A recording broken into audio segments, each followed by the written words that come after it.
Assalamualaikum warahmatullahi wabarakatuh. Halo Sobat IB Podcast, senang banget bisa kembali hadir di ruang dengar kamu semua. Masih bersama saya, Munir, host terkece dan terasik di IB Podcast. Dan seperti biasa, kita bakal ngobrol santai, tapi penuh makna di IB Podcast, obrolan cerdas, bernas, inspiratif, dan asik. Nah, edisi kali ini spesial banget karena kita lagi memperingati Hari Santri Nasional dan sudah hadir di studio seorang narasumber yang luar biasa, yaitu Bapak Dr. Haji Umar SAG MPD. Assalamualaikum Pak. Waalaikumsalam warahmatullahi wabarakatuh. Terima kasih Pak sudah hadir di IB Podcast Kemenang Kabupaten Nasa. Langsung saja ya Pak. Setiap tanggal 22 Oktober kita memperingati Hari Santri Nasional. Tapi mungkin masih banyak yang belum tahu kenapa sih tanggal ini begitu penting untuk bangsa kita, bisa dijelaskan Pak? Terima kasih. Tanggal 22 Oktober dicatat sebagai Hari Santri Nasional karena memiliki nilai sejarah yang sangat penting bagi perjuangan kemerdekaan Indonesia. Penetapan ini didasarkan pada peristiwa resolusi jihad yang dikeluarkan oleh Hadratus Syekh Kiai Haji Hasyim Asy'ari yang juga merupakan pendiri Nahdlatul Ulama pada tanggal 22 Oktober 1945 di Surabaya, ditetapkan sebagai Hari Resolusi Jihad. Nah, latar belakang sejarahnya, setelah Indonesia merdeka tanggal 17 Agustus 1945, tentu para penjajah tidak rela melepaskan Indonesia. Belanda bersama dengan sekutu ingin kembali menjajah Indonesia. Saat itu Kiai Hasyim Asy'ari mengeluarkan fatwa jihad, yaitu mewajibkan setiap muslim untuk berjihad mempertahankan kemerdekaan Indonesia dari penjajahan. Resolusi ini menjadi pemicu semangat perlawanan arek-arek Surabaya yang kemudian meledak menjadi pertempuran 10 November 1945 yang kita kenal sebagai Hari Pahlawan.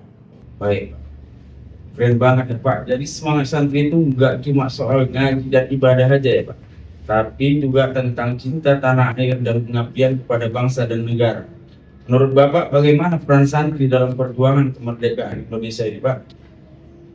Peran santri dalam perjuangan kemerdekaan sangat besar dan nyata, bahkan sering menjadi fondasi moral dan spiritual dalam pergerakan bangsa Indonesia. Santri tidak hanya belajar agama di pesantren, tapi juga turun langsung ke medan perjuangan, baik dengan pena, doa, maupun senjata.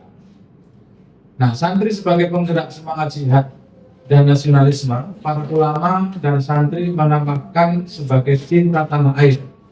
Dalam bahasa agamanya, hubbul watan minal iman. Melalui mimbar pesantren dan masjid, mereka menyampaikan bahwa membela tanah air adalah bagian dari iman seorang. Puncaknya pada resolusi jihad 22 Oktober 45 yang dipimpin oleh Kiai Haji Hasyim Asy'ari yang menyatakan bahwa berperang melawan penjajah yang ingin kembali menjajah Indonesia hukumnya fardu ain bagi setiap muslim. Nah, fatwa ini memicu gelombang perjuangan rakyat dan santri di seluruh Jawa yang akhirnya melahirkan pertempuran di Surabaya 10 November 1945. Santri juga langsung ke medan perang. Jadi seperti ada membentuk Laskar Hizbullah dan Sabilillah yang dipimpin oleh Kiai Haji Zainul Arifin, Kiai Haji Maskur, dan Kiai Haji Abbas Buntet Cirebon.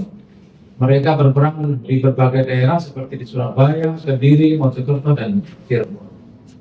Nah, samping itu santri menjadi garda terdepan dalam mempertahankan kemerdekaan Republik Indonesia yang dibantu bersama-sama rakyat dan Tentara Nasional Indonesia.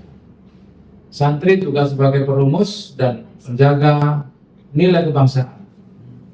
Ulama, santri juga berperan dalam pembentukan dasar negara, moral perjuangan bangsa. Contohnya, Kiai Haji Wahid Hasyim yang merupakan putra Hadratus Syekh Kiai Haji Hasyim Asy'ari berperan dalam BPUPKI dan PPKI merumuskan Pancasila dan dia bangsa.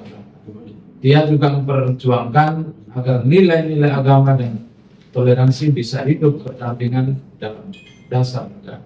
Nah, kalau kita lihat sekarang Pak, santri zaman sama banyak yang aktif di dunia bisnis, bahkan konten kreatif. Menurut Bapak, gimana sih wajah santri di era modernisasi ini? Tapi jangan Bapak jawab dulu, kita break dulu sejenak Pak, setelah pesan berikut.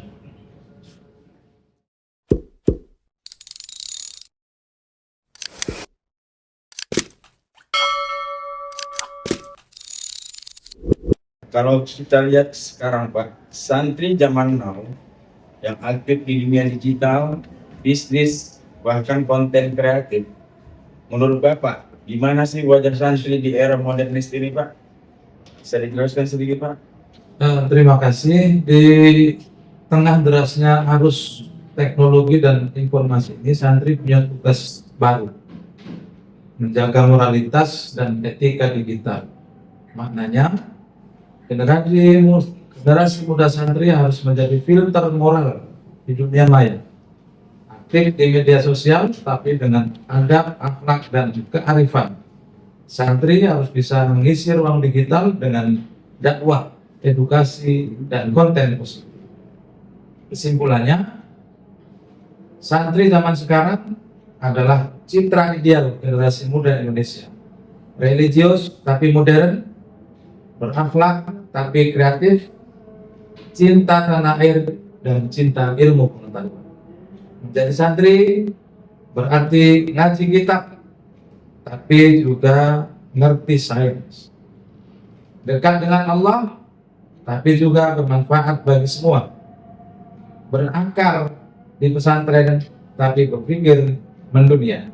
Nah, kalau dikaitkan dengan 8 program prioritas Kementerian Agama, Asta Protas, menurut Bapak, semangat santri paling mana yang nyambung dengan program ini? Terima kasih. Keterkaitan semangat santri dengan program-program Kementerian Agama, pertama adalah moderasi beragama. Nah, santri itu toleran, santri itu cinta damai, santri itu sudah hidup berdampingan dari berbagai etnis, berbagai suku, bahkan berbagai madhab tertentu. Jadi semua santri itu mereka berkumpul seperti negara kecil. Di situ ada etnis Jawa, ada etnis Batak, ada etnis Melayu, dan lain sebagainya. Mereka hidup berdampingan dan tidak berkelahi karena perbedaan suku. Demikian juga tidak berkelahi dengan perbedaan pandangan. Jadi ada tradisi di pesantren itu namanya Bahsul Masail. Jadi mereka itu saling membahas tentang hukum yang diyakini oleh temannya berbeda dengan diyakininya. Karena itu mereka tetap tidak ada yang ekstrim, mereka tetap sama-sama menjaga keharmonisan dalam kehidupan di pondok pesantren. Nah, itu yang paling utama. Yang kedua, itu di era digitalisasi ini adalah transformasi digital. Santri itu melek teknologi serta berinovasi.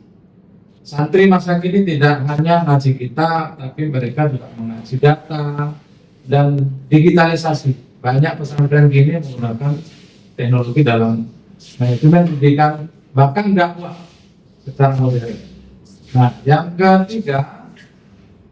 ketiga kemandirian pesantren. Jadi yang digagas oleh Menteri Agama, pesantren itu harus mandiri. Jadi santri mandiri, santri berbudaya, santri berinovasi, itulah yang diterapkan di pesantren sehingga semua santri rata-rata amatnya bisa hidup mandiri tanpa ketergantungan dari orang lain. Karena di sana diajarkan untuk bisa menciptakan lapangan pekerjaan, dibina untuk bisa berusaha, baik berdagang maupun menciptakan pekerjaan-pekerjaan yang harus ada di lingkungan masing-masing nantinya seperti kita. Terima kasih. Berarti semangat santri itu sejalan dengan upaya kemenang membangun harmoni di tengah keberagaman ya Pak? Oh pasti, insya Allah tentang santri itu tentang harmoni dan hidup berdampingan serta tidak bertentangan dengan program pemerintah.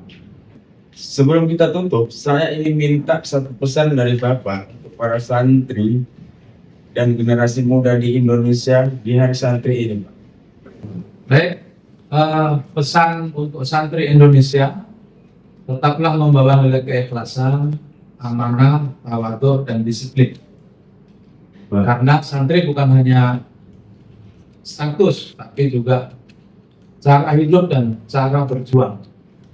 Wahai santri Indonesia, jangan pernah lelah mencintai agama dan negeri ini. Jadilah penjaga akidah, penerang peradaban, dan penggerak kemajuan bangsa. Masya Allah, luar biasa. Terima kasih banyak Pak atas waktu dan inspirasinya hari ini. Satu kata Pak untuk Hari Santri Indonesia, Pak. Pengabdian. Pengabdian. Terima kasih. Semua santri wajib mengabdi kepada Allah, wajib mengabdi kepada negerinya, wajib mengabdi kepada masyarakat. Luar biasa.